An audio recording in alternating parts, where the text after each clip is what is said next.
우리 옆에 분하고 같이 이렇게 한번 인사하겠습니다. 사람은 비전만큼 살고 기도만큼 이룹니다.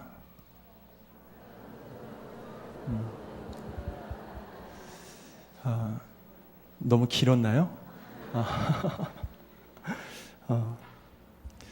먼저 오늘 헌신예배 강사로 불러주신 우리 담임 목사님께 다시 한번 감사를 드리고요. 지난번에 저희 교회에 오셔서 너무 큰 은혜 말씀을 증거해 주셔가지고 또 저희 사모가 너무 은혜를 받아서 목사님 먼저 한번 또 모셔야겠다고 그렇게 얘기를 하고 있던 중에 우리 또 목사님이 또 먼저 이렇게 불러주셔가지고 다시 한번 감사를 드립니다. 목사님은 원고를 안 보고 하시더라고요. 저는 머리가 안 좋아가지고 원고가 없으면 설교를 잘 못해요. 그래서 이 원고를 보고 하는데 저희 집사람이 좀 배우라고 저한테 목사님 보라고 좀 저렇게 좀 해야지. 응? 제가 그렇게까지는 잘 못하지만 오늘 하나님께서 준비된 말씀 위에 은혜를 주실 줄로 믿습니다. 오늘 저희가 같이 인사한 거는 사람은 비전만큼 살고 기도만큼 이룬다. 이것은 이강천 선교사님이 바나바 행전에서 쓰셨던 말입니다. 사람은 비전만큼 살고 기도만큼 이룬다. 너무나 가슴에 와닿는 말이었어요. 꿈이 없이 산다는 것은요, 삶의 길이를 스스로 축소시키는 것이라고 생각이 됩니다. 동물이나 짐승에게는 꿈이 없습니다. 그들에게 꿈이 없어요. 짐승은 본능대로 살아갑니다. 되는 대로 살아갑니다. 근데 하나님께서 우리 인간에게 주신 특별한 은혜가 있다면 꿈을 꿀 수 있는 그런 생각을 주셨고 꿈을 꿀 수 있는 마음을 주셨다고 생각이 됩니다. 죽은 사람에게도 꿈이 없습니다. 살아있는 사람에게만, 살아있는 자에게만 꿈이 있습니다. 사람에게는 꿈이 있고요, 비전이 있습니다. 그렇기 때문에 오늘을 참을 수가 있고 인내할 수가 있고 견딜 수가 있는 것이죠. 특별히 믿는 자들, 하나님의 백성들은 꿈만 있는 것이 아니라 기도라는 강력한 무기를 하나님께서 우리에게 주신 줄로 믿습니다. 여러분, 기도만큼 이루게 되는 것을 믿으시기를 바랍니다. 기도만큼 이루는 거죠. 꿈을 가지고 기도할 때 하나님께서 그 꿈을 이룰 수 있는 은혜도 주시고 능력도 주시고 또 사람도 만나게 해주시고 필요하면 길도 열어주셔서 그 꿈을 이룰 수 있도록 도와주시는 것을 볼 수 있습니다. 특별히 오늘 헌신 예배를 드린 우리 학생들 보니까 너무 부러워요. 저희 교회도 학생들이 많았었는데 이게 어느 날 갑자기 없어졌어요. 그래서 전도사님이 저한테 맨날 와서 하는 말이, 목사님 요즘 학생들이 없습니다. 나가보니까 많아요. 역에 가보니까는 맨 학생들만 돌아다니더라고요. 그래서 역전에 한번 나가보라고, 애들 많다고. 여기 와보니까 우리 학생들이 얼마나 참 헌신 예배 준비하느냐고 이거 얼마나 율동 연습했겠어요, 그렇죠? 뒤에 있는 학생들은 좀 덜 열심히 하던데, 그렇죠? 그러니까 앞에 있는 사람들이 열심히 하더라고요. 그래도 저기 앉아 있는 학생들보다 낫죠, 그렇죠? 나와서 뭐라도 하고 있으니까 얼마나 감사해요. 저는 우리 특별히 오늘 헌신 예배를 드린 우리 학생들이 지금 꿈을 가질 수 있었으면 좋겠어요. 그리고 꿈을 가지고 기도했으면 좋겠어요. 하나님께서 꿈을 우리에게 주시고요, 또 꿈을 이룰 수 있는 기도의 열쇠도 주셨어요. 그러니까 그걸 사용해야 돼요. 사용하지 않는 게 바보지요. 사용해야지. 사람이 꿈을 갖는다는 것은 굉장히 중요한 것 같아요. 광고계에 보면은 박웅현이라는 사람이 있어요. 이름 굉장히 어려워요. 박웅현. 이 사람이 머리가 좀 약간 없더라고요. 근데 광고 카피라이터로 굉장히 많은 광고를 만든 사람이에요. 이 사람이 인문학으로 광고하다 이런 책도 썼고요. 지난번에는 TV에 나와서 강의도 하고 얘기를 하더라고요. 근데 제가 그분 책을 읽고 그 강의를 들으면서 이제 요즘 스마트폰이 워낙에 잘 돼 있으니까 좋은 글들을 이렇게 제가 메모를 하고 그랬습니다. 근데 제가 메모된 걸 보니까 한 2010년도에 메모를 해놨더라고요. 그 메모를 보니까 이 박웅현이라는 사람이 토크쇼에 나와서 이런 말을 했어요. 상상력의 원천, 울림을 얻는 방법. 울림을 얻는 방법 해가지고 한 4가지를 소개를 했어요. 그 중에 첫 번째가 새로운 것이 아니라 새로운 시선이 필요하다, 이렇게 말을 하더라고요. 새로운 것이 아니라 새로운 시선이 필요하다. 똑같은 것을 보지만은 이것이 매주 바뀌어야 되고 매번 바뀌어야지만 우리에게 의미를 주는 것이 아니라 새로운 시선으로 바라보면 얼마든지 다르게 볼 수 있다는 것을 얘기하더라고요. 그러니까 광고 카피라이터를 하려면은 적어도 새로운 시선을 가지고 있어야 된다, 그 말을 하더라고요. 새로운 시선. 두 번째로는 일상에서 보면은 발명보다 더 중요한 것은 발견이다, 이렇게 얘기를 해요. 발견. 아이디어라는 것은 대부분 발명을 통해서 얻어지는 것이 아니라 발견을 통해서 얻어진다. 세 번째는 시청하지 말고 견문하라, 이렇게 말을 해요. 보고 듣는 것을 시청이라고 한다면 보고 듣고 깨닫는 것을 견문이라고 얘기를 해요. 견문. 그래서 그냥 보지 말고 보면서 좀 깨달아라, 보면서 좀 생각해라. 네 번째 말한 것이 울림 없이 읽는 100권의 책보다 울림을 주는 한 권의 책을 잡아라. 저는 그 말이 꽉 와닿더라고요. 울림 없이 읽는 100권의 책을 읽었는데 아무런 내 마음에 감동이 없어요. 그런 책 말고 한 권을 읽더라도 마음에 감동을 줄 수 있는 한 권을 잡아라, 이렇게 얘기를 하더라고요. 100권의 책보다 울림을 주는 그 한 권의 책이 훨씬 소중하다는 거예요. 그래서 저는요, 그 서점에 가서 책을 살 때 책 내용을 이렇게 잘 읽어보고 나서 책을 사는 경우도 있는데, 어쨌든 책 제목만 보고 살 때가 있어요. 책 제목만 보고. 요즘 뭐 인터넷으로 뭐 책방이 워낙에 잘 돼 있으니까 들어가서 보니까는 뭐 책 제목들이 많이 나와 있잖아요, 그죠? 저는 책 제목 보는 게 되게 재밌어요. 근데 이번 주에는 설교를 준비하다가 책을 쭉 보는데 책 제목이 이런 게 있더라고요. 거절당한 순간 영업은 시작된다. 거절당한 순간 영업은 시작된다. 제가 오늘 아침에도 창세기 45장에 나오는 그 요셉 이야기를 설교를 했는데, 제목을 뭘로 정할까 하다가 생각이 난 것이 그 책 제목을 딱 보는 순간에 하나님이 영감을 주시는 거예요.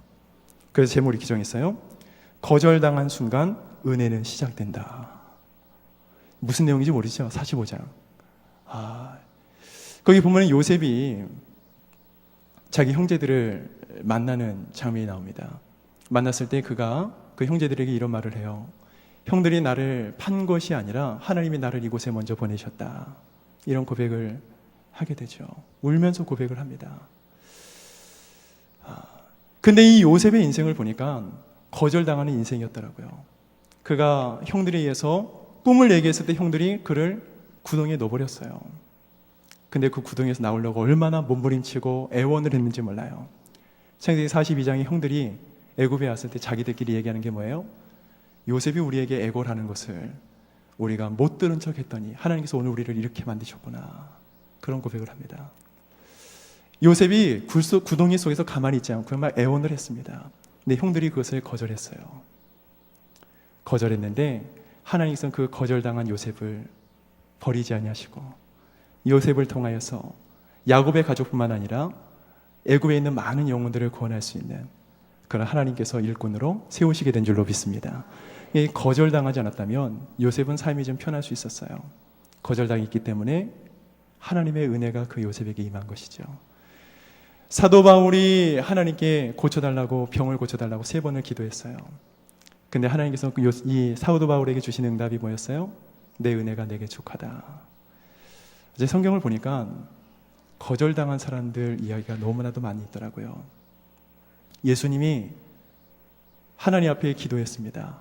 아버지, 이 잔을 내게서 옮겨주옵소서. 이 잔을 내게서 옮겨주옵소서. 땀방울이 핏방울이 될 정도로 간절하게 기도하셨어요. 근데 하나님의 응답은 너였어요. 예수님께서 뭐라 그래요? 나의 원대로 마옵시고 아버지의 뜻대로 하옵소서. 결국 누구 뜻대로 됐어요? 하나님 뜻대로 됐어요. 십자가를 지셨죠. 예수님의 기도 거절당하셨습니다.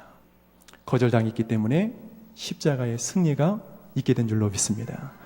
요셉이 형들에게 거절당했을 때 하나님께서는 더 큰 계획을 가지고 계셨고, 사도 바울이 하나님 앞에 거절당하는 것 같았지만 그래서 사도 바울은 끝까지 겸손하게 쓰임받을 수 있었고, 예수님 또한 십자가를 앞에 두고 거절당하는 것 같았지만 그렇기 때문에 십자가의 승리가 예수님께 있었고 인류에는 구원이 임하게 된 것이죠. 그러니까 성경의 역사는 보니까 이 거절당한 역사더라고요. 제가 오늘 그래서 성도들에게 얘기했어요. 거절당하는 것을 이상하게 생각하지 말고 거절당할 때 낙심하지 말아라. 거절당하는 것이 하나님의 은혜의 시작이 될 수 있다. 그래서 제가 그 책에서 힌트를 얻었다는 것을 지금 얘기하려고 이렇게 제가 장황하게 말씀을 드렸어요. 여러분, 이 사람과 대화를 통해서도요, 울림을 주는 말들이 있습니다. 어떤 사람하고 얘기를 하다 보면은 참 마음에 심금을 울리는 말들을 할 때가 있습니다. 책을 읽다 보더라도 어느 문구 하나가 마음에 확 와닿을 때가 있어요. 확 와닿을 때가 있어요. 저는 이제 제가 보니까 저희 김교훈 목사님은 TV를 잘 안 보시는 것 같아요. 참 어떻게 이런 목사님이 또 계신가. 참 TV를 잘 안 보시는 것 같은데 저는 저희 집사람하고 저희 아이들하고 주일이면 저녁에 8시 그 재밌는 드라마 최고다 이순신 이거를 이제 딱 앉아서 시청을 해요. 아이들하고 이 드라마를 굉장히 즐겨보는 스타일이에요. 아이들하고 그때 막 같이 웃고 막 울고 저희 집사람은 잘 울어요. 드라마 보다가 설교 들으면서 안 우는데 드라마 보다 잘 울어요. 그러면 이제 좀 슬픈 내용이 나오면은 저희 집사람 벌써 막 눈물을 이렇게 흘리고 있어요. 그럼 저하고 이제 저희 아들 둘하고 이렇게 얼굴을 보죠. 야, 또 운다. 휴지 갖다 줘라. 드라마를 같이 즐겨서 봅니다. 이 드라마를 보다 보면은요, 이 마음에 좀 울림을 주는 내용들이 있어요. 예전에 제가 봤던 드라마 중에서 미스 리플리라는 드라마 있어요. 혹시 아시는 분 계세요? 미스 리플리. 목사님 닮아서 TV를 안 보시는 성도님들 참 대단하십니다. 그때는 이제 제가 그 드라마를 보고 싶어서 본 게 아니라 누구를 기다려야 DMB로 잠깐 봤어요. 낮에 하는 재방송이죠. 그 드라마에 저는 그 드라마는 별로 재미가 없는 것 같아서 안 봤는데 그 드라마 잠깐 동안 보는 드라마에서 어떤 내용이 나왔냐면 내용이 뭔지도 몰라요. 그 당시에는 김승우라는 배우하고 이다혜라는 배우가 만나가지고 대화를 나누는 장면이었어요. 대화를 나누는데 무슨 대화를 하다 보니까 이 이다혜라는 배우가 이 김승우라는 배우한테 이렇게 물어요. 당신의 꿈은 무엇이었습니까? 당신의 꿈은 무엇이었습니까? 이렇게 시작이 됐어요. 그러니까 이 김승우가 말하기를 나는 꿈이 없습니다. 나는 꿈이 없습니다. 더 정확히 말하면 나는 꿈을 갖고 싶지 않았습니다. 이렇게 얘기를 해요.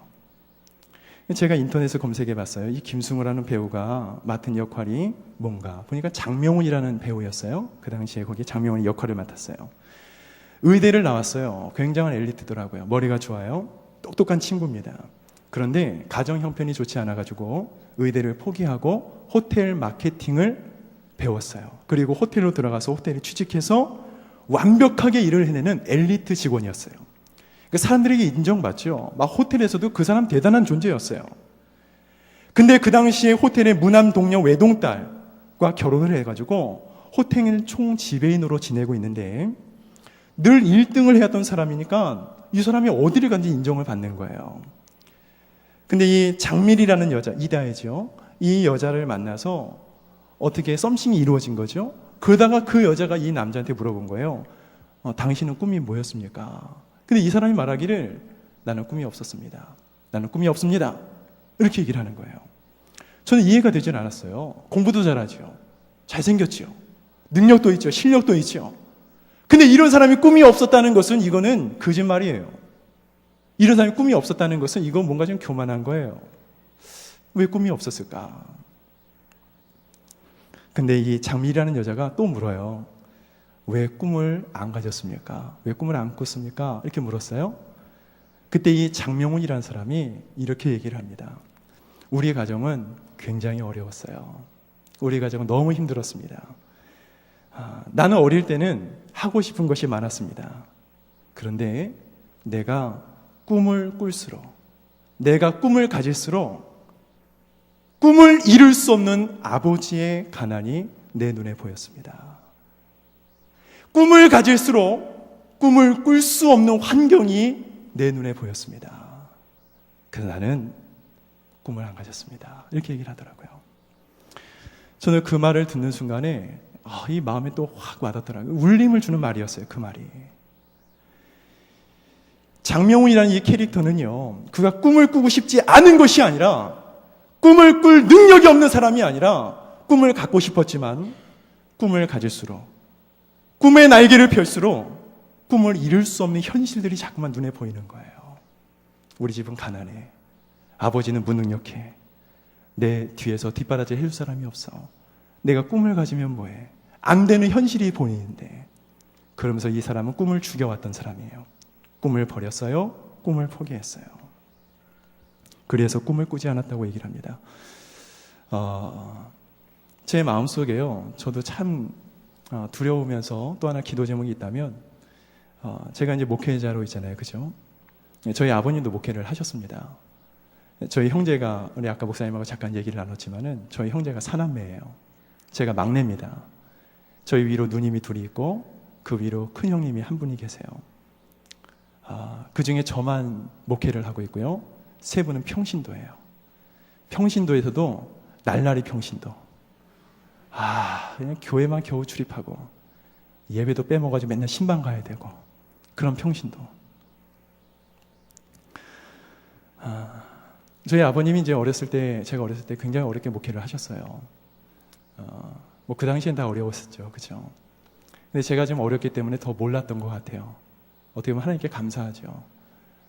빚쟁이들이 와가지고 예배 때 아버지 바지가랑이 끌어내리면 그런 장면도 예배 때 봤으니까. 저희 아버님은 금식을 많이 하셔가지고, 저는 지금 금식을 안 하지만 저희 아버님이 다 하셨다고 생각을 해가지고 근데 아버님은 뭐 빚쟁이들만 오면 오살리 기도원 올라가시고, 기도원에서 기도하고 내려오시고, 하여튼 그 빚쟁이들이 와가지고 막 그 당시 막 성전 짓고 막 그럴 때니까 얼마나 어려웠겠어요. 그런 고난을 저는 어려서 잘 몰랐는데 저희 형님, 저희 누님들이 다 본 것 같아요. 그러니까 이 하나님이 함께 계시면 왜 이렇게 힘들게 목회를 하게 만드냐, 아마 그랬던 것 같아요. 그러니까 지금 신앙들이 다 이렇게 약해요. 이렇게. 저희 형제들을 위해서 저는 많이 기도합니다. 근데 제가 기도하는 것 중에 하나가 저희 자녀들을 위해서 기도하죠. 저희 두 자녀가 있는데 아들만 둘이에요. 아들만 둘. 하나는 6학년, 하나는 5학년. 한 놈은 드럼 치고, 한 놈은 베이스 치고, 저는 기타 치면서 찬양 인도하고. 저희 3부자가 나와서 하면 굉장히 좋아요. 처음에는 청년들을 시켰는데 청년들은 했다 안 했다 그러더라고요. 이거 빠지면 그 비잖아요. 그죠? 그래가지고 제가 두 아이들을 가르쳤어요. 베이스, 드럼을 가르쳐가지고 아주 주일마다, 수요일마다 매번 세우니까 좋더라고요. 얘는 빠질 이유가 없거든. 무조건 와야 돼. 무조건 와야 돼. 주일날은 또 새벽 예배도, 일주일에 한 번은 새벽 예배 드리자. 약속을 하고, 새벽 예배 빠지면 용돈 5,000원 없고, 새벽 예배 드리면 용돈 주고. 아이들이 지금 훈련이 돼서요. 주일날 새벽에 돼서 일어나자 하면은 보떡 일어나가지고 같이 새벽 예배 가서 예배 드리고, 한 놈은, 이 막내 놈은 이렇게 조는 마는 둥 하죠. 그렇지만은 같이 예배를 드려요. 제가 기도 제목 가운데 하나가, 하나님, 이 아이들이 현실을 보면서 꿈을 버리지 않게 해 주옵소서. 현실 때문에 저들의 꿈을 접는 일이 없게 하여 주옵소서. 이제 기도하는 제목이에요. 왜요? 살다 보면 현실이 보여요. 꿈을 꾸고 있는데 꿈을 이룰 수 없는 현실이 보였을 때는 포기하고 싶은 마음이 생기는 거예요. 오늘날 많은 사람들이요, 꿈이 없는 게 아닙니다. 우리 아이들에게도 물어보면요, 다 꿈이 있습니다. 그런데 너 그 꿈 위해서 기도하냐? 그러면 저 기도 안 해요. 그래요? 왜 기도 안 하냐? 그러면은 우리 아버지가 그거 못 해줘요. 우리 엄마가 그거 안 된대요. 꿈을 이룰 수 없는 환경 때문에 그 아이들의 꿈을 접더라고요. 너무 가슴이 아팠어요. 그렇구나. 꿈이 없어서 꿈을 안 꾸는 것이 아닙니다. 꿈을 꿀 능력이 없어서 꿈을 안 꾸는 게 아닙니다. 꿈을 갖고 싶지만 환경이 따라오지 않으니까 그 환경 때문에 꿈을 포기하는 아이들이 너무나도 많은 거예요. 저는 오늘 이 창세기를 보면서 요셉이라는 사람을 보면서 그런 생각을 했어요. 이 사람은 누구보다도 꿈을 꾸기 어려운 형편에 있는 사람이었어요. 그에게 주어지는 환경들은 꿈을 이룰 수 있는 환경이 아니라 꿈을 접게 만드는 환경이었습니다. 여러분, 이 요셉은 하나님께 꿈을 받았습니다. 자기가 꿈을 꾼 것이 아니라 꿈을 받았어요. 저는 우리 학생들도 꿈을 받을 수 있기를 바랍니다. 꿈은 꾸는 게 아니라 꿈은 받는 거예요. 기도하는 가운데 하나님이 그 마음에 주시고, 말씀을 보는 가운데 눈이 열리게 되고, 사람과의 대화 가운데 하나님이 내게 주시는 음성으로 들려져서 내 마음속에 마치 씨앗이 뿌려진 것처럼 그 꿈이 뿌리 내리고 꿈이 자라가고 꿈이 열매를 맺게 되는 것이죠. 꿈을 주실 만한 그릇이 되는 사람을 하나님 찾고 있습니다. 지금도 찾고 있어요. 하나님께서는 미래를 알고 계세요.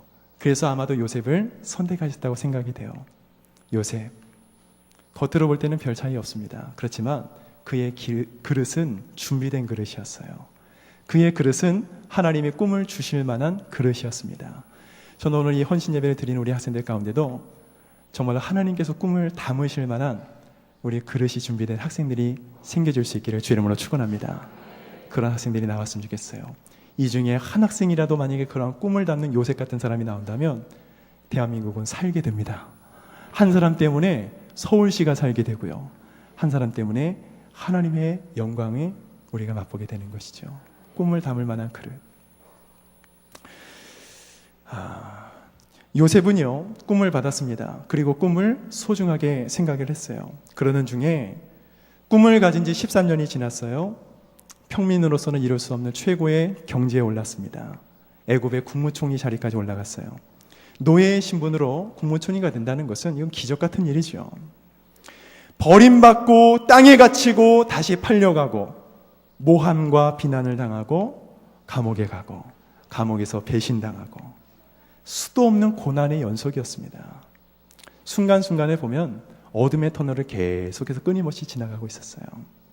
그런데 요셉이 당한 고난이 왜 당한 고난인가 보니까 꿈 때문에 그랬어요. 꿈 때문에. 꿈 때문에 고난을 당할 수 있구나. 여러분, 꿈이 있는 사람은 꿈 때문에 치러야 될 대가가 있다는 것을 기억하시기를 바랍니다. 꿈 때문에 치료될 대가가 있어요.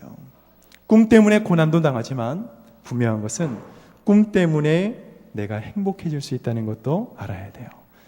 그 행복한 것을 하나님께서 우리에게 주실 수 있는 분이세요. 하나님 우리에게 얼마든지 그러한 기쁨과 행복을 주실 수 있는 분이시죠. 요셉이 그렇게 13년을 보냈습니다. 그리고 드디어 바로 왕을 통해서 그 꿈이 이루어졌어요. 40절에 보면은 너는 내 집을 다스리라. 내 백성이 다 내 명령에 복종하리니 내가 너보다 높은 것은 내 왕자뿐이라. 그리고는 절대 권력의 상징이었던 그 반지를 요셉의 손에 끼워줍니다. 그리고 세마포 옷을 입혀줍니다. 그리고 금사슬을 목에 걸어주고 요셉의 길을 지날 때 백성들이 그 앞에 머리 숙여 그를 영접할 수 있도록 환영할 수 있도록 요셉을 그렇게 만들어줬어요. 하나님께서 이루어주신 거죠. 하나님께서 요셉의 꿈을 그대로 이루어주신 거예요. 저는 이 요셉을 보면서 우리도 요셉처럼 꿈을 꿨으면 좋겠다. 꿈을 이룰 수 있겠다. 이런 생각을 했습니다. 제가 오늘 3가지 힌트를 드립니다. 첫 번째, 어떻게 하면 요셉처럼 꿈을 이룰 수 있느냐? 요셉은요, 꿈을 꾸면서 사람을 본 것이 아니라 하나님을 바라봤다는 거예요. 하나님을. 두 번째로, 요셉은 꿈을 꾸면서 현실을 본 것이 아니라 하나님의 역사를 봤다는 거예요. 요셉은요, 꿈을 꾸면서 실패를 본 것이 아니라 하나님의 섭리를 봤다는 것이에요. 이것이 요셉이 꿈을 이룰 수 있었던 비결이었습니다. 사람을 바라봤다면 요셉은 절망했죠. 감옥에서 배신당했을 때, 이게 뭔가, 그 꿈을 포기해버리겠다, 내가. 그럴 수도 있죠. 얼마든지 접어버릴 수 있습니다. 말은 함부로 하면 안 돼요. 요셉은 그런 말 하지 않았어요. 꿈을 포기하지 않았어요. 접지 않았습니다. 요셉이 현실을 바라봤다면 요셉은 자기 신세 한탄을 했을 거예요. 원망하고 미워하다가 그 인생을 그냥 끝냈을지도 몰라요. 근데 요셉은 현실을 본 것이 아니라 하나님의 역사의 흐름을 봤습니다. 하나님께서 지금 어떻게 움직여가고 있는가. 현실을 보지 말고 하나님의 역사를 봐라. 더 나아가서 요셉은 실패했어요. 그죠? 그가 원한 대로 됐습니까? 안 된 게 더 많아요. 그렇지만 실패를 본 것이 아니라 하나님의 섭리를 봤죠. 형제들에 의해서 구덩이에 빠졌지만, 그래서 미디안 상인들에게 팔려갔지만 거기가 끝이 아님을 알았어요. 여러분, 하나님의 섭리를 본다는 것은 여기가 끝이 아니라는 것을 보는 거예요. 여기가 끝이 아니다. 우리 한번 같이 합니다. 여기가 끝이 아니다. 거기서 신앙의 삶이 나오게 되죠. 꿈을 꾸는 사람, 특별히 신앙의 사람이 하나님을 바라본다는 것은 어쩌면 굉장히 당연한 것입니다. 그렇지만 우리의 현실은 그렇지 못할 때가 있어요. 믿음을 가지고 있지만은 믿음의 눈으로 바라보지 못할 때가 많습니다. 인간의 눈으로, 그래서 현실을 바라보고 실패를 바라보고 안 되는 것을 바라보고 그래서 절망하고 낙심할 때가 많이 있지요. 꿈을 말하고 꿈을 꾸면서 꿈을 주신 하나님을 바라보는 것이 아니라 나의 현실을 바라볼 때가 너무도 많다는 것이에요.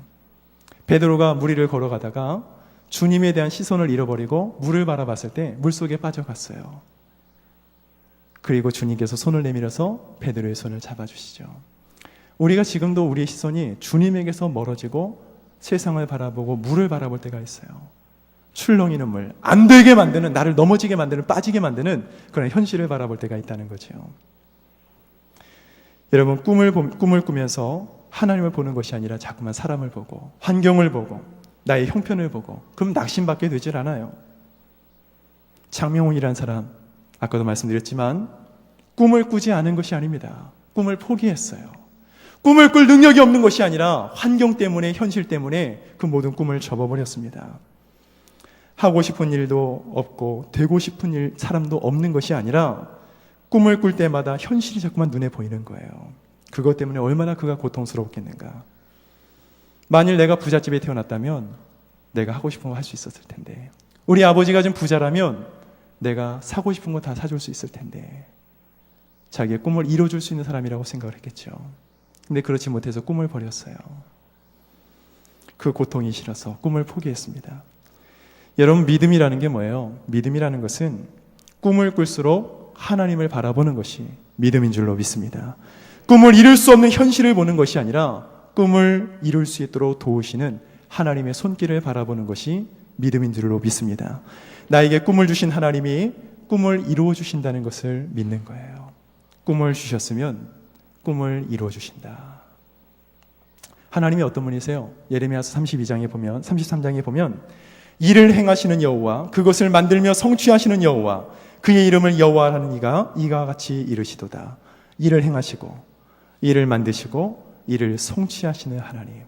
여러분, 그 하나님이 저와 여러분들의 하나님인 줄로 믿습니다. 하나님은 일을 행하십니다. 일을 만드십니다. 그리고 그 일을 이룰 만한 사람들을 찾으시고, 그리고 그들에게 꿈을 주시고 사명을 주시고 은혜를 주시고 은사를 주셔서 그 꿈을 이루도록 만들어 주시는 거예요. 저는 그래서 오늘 제목을 그렇게 정했어요. 꿈을 꾸는 자가 되자. 꿈을 꾸는 자가 되자. 꿈을 꾸는 자가 된다는 것은 하나님을 믿는 믿음이 그 안에 있다는 것입니다. 현실을 보는 것이 아니라 적어도 그 안에는 하나님을 보는 눈이 열려 있다는 거예요. 저는 우리 일심교회에 있는 모든 학생들과 성도님들이 꿈을 꾸는 자가 되기를 주의 이름으로 축원합니다. 여러분, 나이가 중요한 게 아니에요.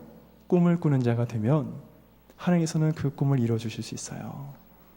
우리의 능력과 우리의 실력과 재능이 중요한 것이 아니라 내가 꿈을 꾼다면, 노래도 못하는 사람이 무슨 성가대를 서, 저 사람 말도 제대로 못하는 사람이 무슨 교사를 해. 세상의 관점이죠. 하나님께서 쓰시기 시작하면은 말 더듬는 사람을 통해서도 주일학교가 수백 명, 수천 명 부흥되는 역사가 일어나게 될 줄로 믿습니다. 그러니까 하나님의 꿈을 주시면 그 꿈을 가지고 일하면 되는 거예요. 중요한 것은 꿈도 없으면서 남을 무시하는 사람, 꿈도 없으면서 하나님에 대한 기대도 없으면서 기도도 하지 않으면서 함부로 말하는 사람, 이게 무서운 거예요. 꿈을 꾸는 자가 돼야 돼요. 꿈을 꾸는 자. 믿음이라는 것은요, 꿈을 가지면서 꿈을 이루시는 하나님을 바라보고 의지하는 것입니다. 그리고 그것을 위해서 기꺼이 대가를 지불할 준비를 하는 것이죠. 대가를 지불하는 거. 또 드라마 얘기를 또 마지막으로 제가 하려고 그러는데, 영광의 죄인이라는 드라마 보셨나요? 예전에 했던 드라마죠. 벌써 한 2, 3년 된 것 같아요. 그 드라마에 보면은 김영광이라는 그 친구하고 또 윤재인이라는 친구, 이 친구들이 회사에 입사를 하기 위해서 회사로 갔어요. 근데 막 엄청나게 많은 젊은이들이 왔습니다. 그들이 와가지고 회사에 입사를 하겠다고 기다리고 있어요. 근데 그 면접을 보는 그 면접관이 있습니다. 이문식이라는 사람인데, 이 사람이 그 면접을 시험을 냅니다. 면접을 보러 딱 갔는데 이 면접할 생각은 하지 않고 강당 같은 곳에 벽돌을 10,000장을 쌓아놨어요. 그 10,000장을 쌓아놓고 나서 자루를 하나씩 다 나눠줬습니다. 그리고 나서 이렇게 얘기를 해요. 이 벽돌 한 장이 100만 원이라고 생각을 하고 자기가 받고 싶은 연봉만큼 자루에 채우라. 신났어요. 벽돌을 막 엄청나게 막 채웁니다. 막 이 아구까지 채우는 친구들도 있고요. 열심히 채웁니다. 아주 그냥 나 이만큼 받아야 돼 나는. 자, 그런데 이 면접관이 이런 말을 합니다. 열심히 채우고 있는데 그 젊은이들에게 이렇게 얘기를 해요. 자, 두 번째 문제를 주겠다. 그 문제는 그 자루를 들고 이 회사 옥상까지 올라가는 것이다. 못 올라가면 탈락. 이 벽돌을 담고 있던 이 친구들이 갑자기 정신이 몽롱해졌어요. 이걸 어떻게 들라는 것인가. 어떤 친구는 막 욕을 합니다. 내가 이따위 회사에 들어오나. 이 친구 나한테 뭘 시키는 건가. 뭐 우리를 노동꾼으로 하나. 별 얘기를 다 합니다. 막 불평하고 투덜대고 막 신경질 내는 친구들도 있어요. 그런데 그렇게 막 움직이고 있는 젊은이들을 향해서 잠깐 그만! 스톱을 시키고 나서 이 이문식이라는 면접관이 이렇게 얘기를 합니다. 다들 입 닥치고 조용히 하지 못해. 스스로 정한 연봉의 무게조차 감당할 수 없으면서 무슨 말이 그렇게 많아. 각자 욕심껏 그 벽돌을 자루에 채울 때는 언제고 이제 와서 그 욕심의 무게를 짊어지려고 하니까 왜 억울하냐? 왜 열받냐? 니들 세상이 매긴 그 세상이 주는 그 연봉이 너희가 생각하는 것처럼 그렇게 만만한 줄 아냐? 이 한마디를 하더라고요. 근데 그 드라마를 보는데 제 마음에 또 확 와닿았어요. 그렇구나. 우리는요, 때로는 내 욕심으로 꿈을 이룰 수 있다고 생각할 때가 많이 있습니다. 막연하게 기대를 합니다. 내 욕심의 무게가 고상하게 믿음으로 포장이 돼가지고 나는 믿음이 좋아. 나 이 정도는 얻어야 돼. 이 정도는 이뤄야 돼. 펼쳐보면 욕심이에요. 욕심이에요. 그것을 위한 대가를 지불할 준비가 되지 않았어요. 그래서 하나님께서 이러한 고난, 저런 시련, 저런 역경을 하나님께서 그에게 주시면 거기서 불평합니다. 하나님 왜 나에게 이렇습니까? 꿈을 주실 때는 언제고, 말씀을 주실 때는 언제고, 하나님 들어주신다고 할 때는 언제고, 지금 와서 나한테 왜 자꾸만 이런 시련을 주고 역경을 줍니까? 못하겠습니다. 안 하겠습니다. 너가 하나님 앞에 꿈을 구하고 너가 하나님 앞에 너가 이루고자 하는 사명을 구할 때는 언제고 지금은 네가 그것을 짊어질 수 없기 때문에 그것을 불평하고 있냐? 그것을 원망하고 있냐? 너는 그 꿈을 위한 대가를 지불할 준비가 되지 않았구나. 이렇게 말씀하시는 것 같아요. 여러분, 꿈이라는 것은 욕심으로 이루는 게 아닙니다. 꿈은 기도로 이루는 것인 줄로 믿습니다. 꿈은 기도로 이루는 거예요. 잊지 마세요. 사람은 하나님께서 특별한 꿈을 주셨어요. 어린아이이기 때문에 꿈이 없고 노인이기 때문에 꿈이 없는 것이 아니라 성경을 보면은 어린아이, 노인 할 것 없이 모든 사람에게 다 꿈을 주셨다 그랬어요. 한번 같이 합니다. 하나님은 우리에게, 나에게 꿈을 주셨다. 믿습니까? 네. 이제는 뭐예요? 그 꿈을 위한 대가를 지불할 준비를 하는 거예요. 나는 어떤 준비를 하고 있는가? 우리의 자녀들이 그 눈을 떠야 돼요. 하나님이 내게 주신 이 꿈의 크기가 큰 것만큼 내가 치료해야 될 대가가 있다는 것을 알아야 됩니다. 그리고 준비해야 돼요. 그리고 그 꿈을 위해서 일어나는 학생들이 되어야 됩니다. 우리 부모님들이 할 수 있는 기도는 뭐예요? 하나님, 우리 아이들이 꿈을 이룰 수 없는 현실을 바라보지 않고 꿈을 이루어주시는 하나님을 보게 하여 주옵소서. 꿈을 주신 하나님을 붙잡게 하여 주옵소서. 끝까지 기도를 포기하지 않고 다니엘처럼, 요셉처럼 어떠한 환경에서도 하나님의 섭리를 바라보고 하나님의 역사의 흐름을 볼 줄 아는 우리의 자녀들이 되게 하여 주옵소서. 여러분, 그렇다면은 우리 학생들을 통하여서 하나님의 꿈이 이 교회 가운데 그리고 이 민족 가운데 이루어지게 될 줄로 믿습니다. 우리 여기 있는 우리 학생들 얼마나 귀해요. 하나님께서 주신 꿈을 가지고 이제 그 꿈을 위해서 대가를 지불할 준비하고 이제 막 일어서려고 몸부림치는 학생들입니다. 우리 교회에 있는 모든 성도님들이, 부모님들이 우리 학생들을 위해서 정말로 축복하며 기도한다면 우리 학생들은 눈물을 흘리면서 더 힘을 내서 일어날 것입니다. 그리고 변화될 수 없는 세상을 바라보는 것이 아니라 변화시키는 하나님의 손을 바라보게 될 것이고, 바뀔 수 없는 세상을 보는 것이 아니라 세상의 문화를 보면서 하나님에 대한 믿음을 포기하는 것이 아니라 전능하신 하나님을 바라보면서 사도 바울처럼 세상을 변화시키는 하나님의 사람들로 거듭나게 될 줄로 믿습니다. 여러분, 이 학생들을 축복하십시오. 이 학생들이 꿈을 끝까지 포기하지 않을 수 있도록, 하나님을 끝까지 의지할 수 있는 믿음의 학생들이 될 수 있도록 기도로 밀어주시고 기도로 동역할 수 있는 우리 성도님들이 되기를 주의 이름으로 축원합니다. 우리 시간 같이 한번 소리내서 한번 기도했으면 좋겠어요. 우리 학생들을 위해서 기도할 때